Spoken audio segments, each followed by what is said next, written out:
Assalamualaikum warahmatullahi wabarakatuh. Nama saya Dida Rosida, NIM 19010151. Kali ini saya akan membuat presentasi mengenai laporan DCM.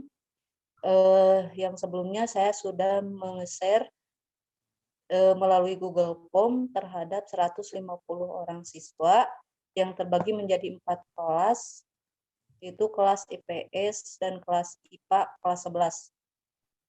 Dan ini adalah salah satu yang sudah diolah ke dalam aplikasi, yaitu data pernyataan siswa. Dan ini adalah profil individu yang sudah didapat dari DCM. Salah satunya atas nama Restiani.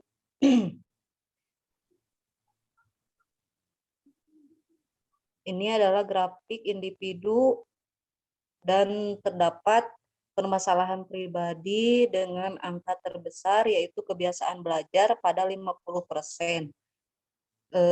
Kemudian bidang masalahnya itu tentu bidang belajar dengan angka 32%. Kemudian untuk hasil kelompoknya terdapat laporan masalah kelompok yang tertinggi yaitu pada bidang karir dengan pernyataan masa depan dan cita-cita.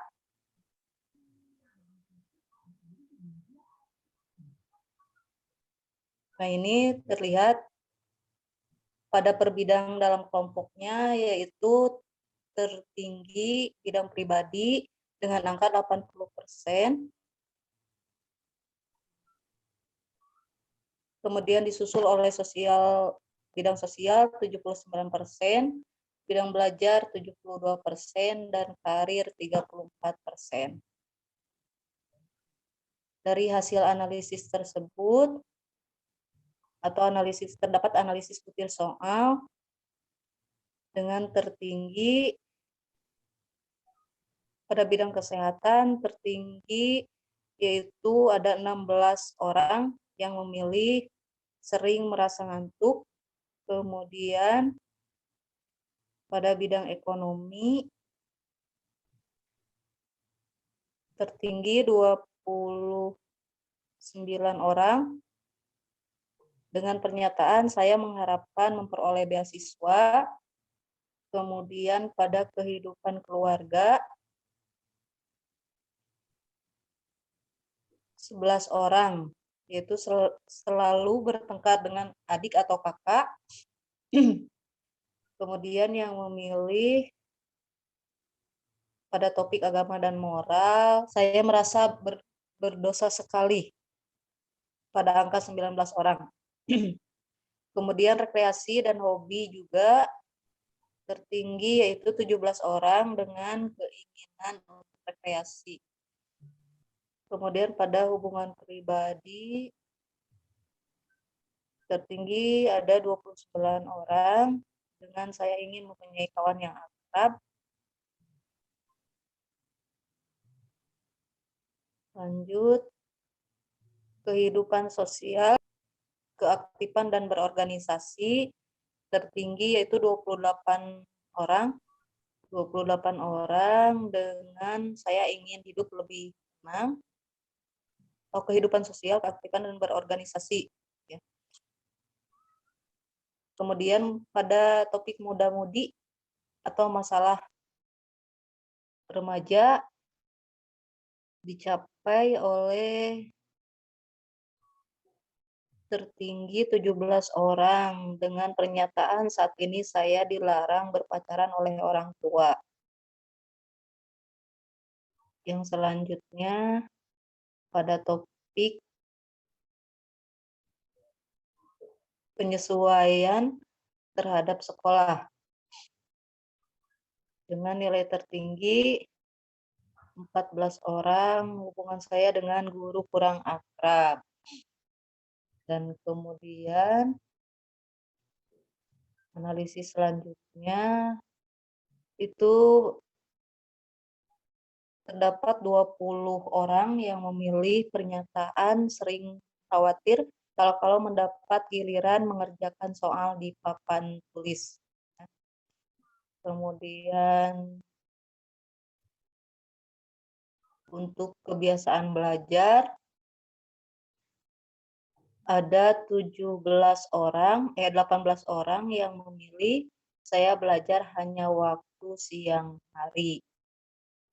Dan yang terakhir, masa depan dan cita-cita pendidikan serta jabatan itu dicapai 25 orang siswa yang memilih pernyataan cita-citaku tidak sesuai dengan kemampuanku. Jadi dengan itu saya membuat laporan mengenai RPL dan sesuai dengan hasil analisis dari aplikasi DSM tersebut sebagai berikut. Ini salah satu contoh yang diambil dalam SEPA 1 kelas, yaitu kelas IPS 1, kelas 11, dengan jumlah siswa 38 orang, di mana masalah siswa dalam tiap topiknya yang tertinggi itu mencapai 60% dengan terhadap topik penyesuaian terhadap sekolah. Nah, ini salah satunya dibuat RPL kalau dalam masalah topik persiswa, masalah siswa. Kemudian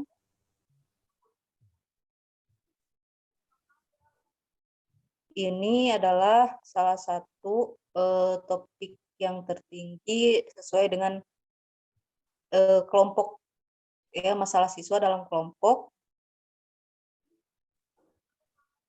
Yang tertinggi itu ada 2, ya, masalah ekonomi dan kehidupan keluarga dengan angka 45% sama. Ini adalah salah satu contoh siswa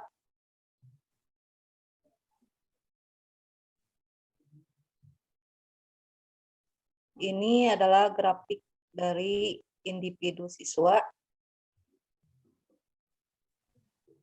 Kemudian profil individunya seperti ini, ya. Dengan kategori ada yang bermasalah, sangat bermasalah, dan tidak bermasalah. Salah satu contohnya yang barusan, profil individunya. Nah, ini dapat dilihat dalam tabel tersebut, ya. Untuk bidang karirnya itu sangat tinggi. Salah satu contoh Anggun Nuraini. Ini RPL yang saya buat yang sesuai dengan analisis dari per bidang masalah, tentunya diambil dari yang tertinggi. Nah, ini ada rencana pembelajaran atau RPL bimbingan kelompok di semester genap dengan layanan pribadi yang mengambil tema itu pentingnya menjaga kesehatan tubuh, di mana siswa tersebut tadi sudah banyak memilih kalau mereka itu sering mengantuk. Jadi kita mengambil judul dengan pentingnya menjaga kesehatan tubuh, karena dengan menjaga kesehatan tubuh saya rasa mereka tidak lagi terkendala dengan keluhan-keluhan tersebut. Di mana siswa ini tujuannya dari pembuatan RPA ini yaitu siswa dapat memahami pentingnya menjaga kesehatan tubuh untuk kelangsungan hidupnya. Kemudian yang kedua, siswa dapat mengidentifikasi hal-hal yang menyebabkan terganggunya kesehatan.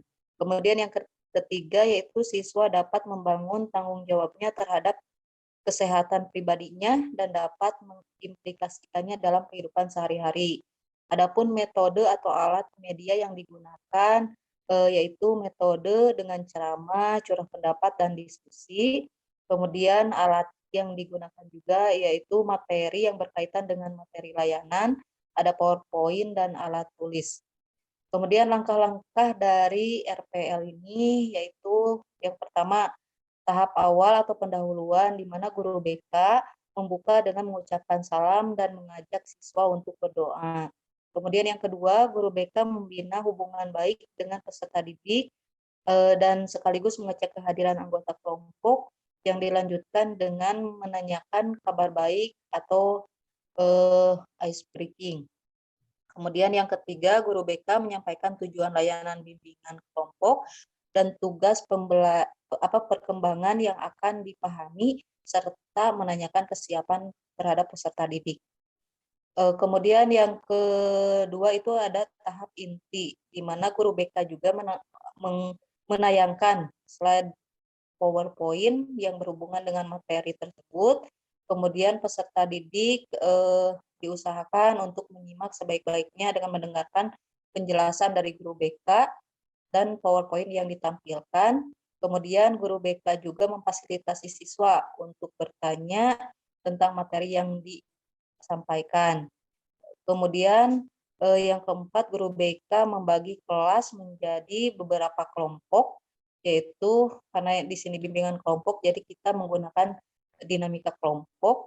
Kemudian guru BK juga memberikan tugas pada kelompok untuk berdiskusi dengan teori yang disampaikan, yang kemudian dipresentasikan oleh siswa tersebut. Kemudian guru BK memfasilitasi forum diskusi dan masing-masing kelompok diberi kesempatan untuk mengungkapkan pendapat dan juga menyanggah kelompok lain sampai sesi terakhir. Kemudian yang terakhir yaitu penutupan, di mana peserta didik juga menyimpulkan hasil materi yang dibahas. Yang kedua, guru BK merefleksi dengan menanyakan manfaat dan kebermaknaan atas kegiatan bimbingan. Kemudian guru BK memberikan penguatan dan rencana tindak lanjut. Yang keempat, guru BK menutup kegiatan dengan mengucapkan salam. Nah, di sini ada poin evaluasi, di mana evaluasi proses dan evaluasi hasil.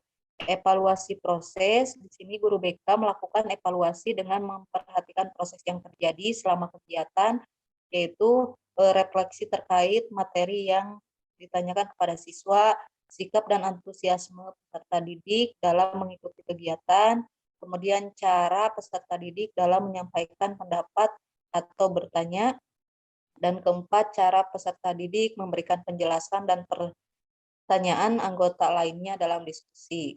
Kemudian pada evaluasi hasil, di mana evaluasi hasil dengan instrumen yang sudah disiapkan oleh guru BK, yaitu pemahaman baru yang didapat setelah mengikuti layanan, kemudian perasaan positif setelah mengikuti layanan bimbingan kelompok, dan yang ketiga melihat rencana yang akan dilakukan peserta didik setelah mengikuti kegiatan bimbingan. Adapun sumber materi yang menjadi referensi yaitu dapat dilihat di sini, http koswoaji.wordpress.com 2021 nomor 1 11 pentingnya menjaga kesehatan tubuh. Dan lampiran materinya seperti ini. Ini adalah materi yang disampaikan kepada siswa,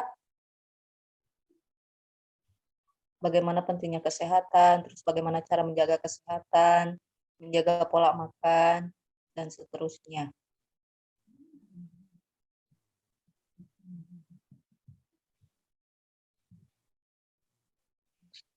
Dan ini RPL yang kedua, tapi tidak akan saya jelaskan, mungkin RPL yang seterusnya hanya judul-judulnya saja yang sesuai dengan analisis, di mana masih layanan pribadi juga, ini hidup hemat bermanfaat, karena sebagian besar dari analisis pernyataan banyak anak yang tidak bisa menginginkan beasiswa, dan sementara kita tidak selalu mengandalkan beasiswa, melainkan kita harus memberikan pemahaman terhadap mereka bagaimana kita bisa hidup hemat yang bermanfaat tentunya untuk masa depan mereka.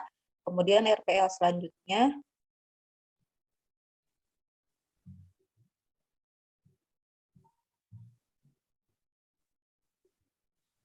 ini adalah bagaimana mengambil judul implementasi iman dan takwa di era globalisasi, walaupun tidak terlalu tinggi dalam hal moral atau agama, namun perlu dipahamkan juga bagaimana kita mengimplementasikan iman dan takwa di era globalisasi, apalagi saat ini kita sudah mengalami berbagai perubahan, tentunya harus mengimbangi mereka juga dengan basic untuk menanamkan keimanan dan ketakwaan mereka. Kemudian yang selanjutnya ada bidang layanannya itu di bidang sosial, bagaimana membangun keakraban dengan teman. Karena tadi juga ada beberapa orang yang tidak bisa membangun keakraban dengan teman atau susah memilih baik. Jadi saya mengambil judul RPL, membangun keakraban dengan teman. Kemudian yang selanjutnya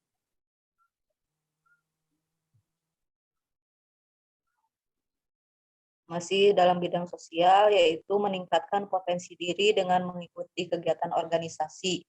Karena permasalahan yang ada di sekolah tersebut cenderung mereka masih kurang dalam organisasi dan kurang aktifan dalam organisasi baik di sekolah ataupun di masyarakat. Kemudian masih dalam bidang sosial, yaitu mengendalikan perasaan dengan memahami diri sendiri. Jadi terkadang mereka itu belum mampu mengendalikan emosi atau perasaan, yang sebaliknya mereka itu merasa orang lain itu terkadang cenderung tidak memperdulikannya. Jadi saya mengambil judul tersebut di mana mereka harus bisa mengendalikan perasaan dengan memahami diri sendiri dan juga tentunya manfaat untuk memahami orang lain juga. Yang selanjutnya pada bidang belajar, nah di sini saya mengambil judul strategi belajar sesuai gaya belajar. Jadi banyak keluhan mereka itu tidak kesulitan dalam memahami pelajaran atau mereka juga kesulitan untuk membuat akrab atau dekat dengan guru mereka. Nah, di sini karena pada dasarnya mereka itu belum paham mengenai gaya belajar mereka masing-masing.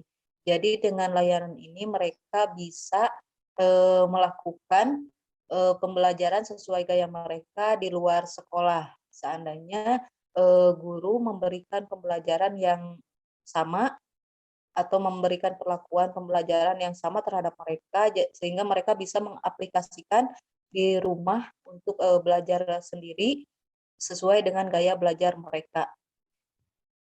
Selanjutnya pada bidang masih pada bidang belajar juga, di sini meningkatkan motivasi belajar. Dan ini berkaitan dengan gaya belajar mereka juga, di mana mereka meningkatkan motivasi belajar mereka sesuai dengan gaya belajar mereka untuk dapat meningkatkan hasil belajar mereka sendiri.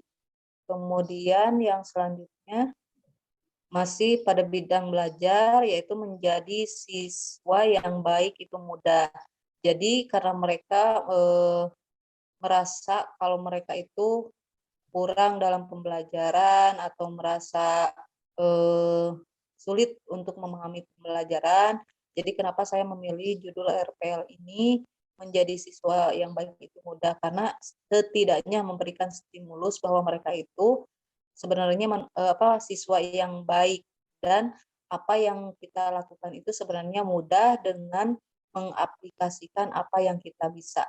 Selanjutnya,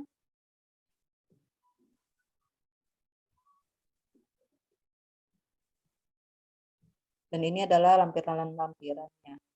Dan ini terakhir pada bidang karir, yaitu sukses menggapai cita-cita dan masa depan, di mana tadi nilai tertinggi dalam bidang karir yaitu terhadap cita-cita dan masa depan. Jadi setelah lulus mereka masih kebingungan untuk menentukan jurusan atau mereka juga masih bingung untuk menggapai masa depan itu seperti apa. Jadi saya mengambil judul "Sukses Menggapai Cita-cita dan Masa Depan", di mana di sini juga terdapat lampiran-lampiran materi yang tentunya bermanfaat bagi siswa. Nah, mungkin, itu saja yang bisa saya sampaikan dari, laporan DSM.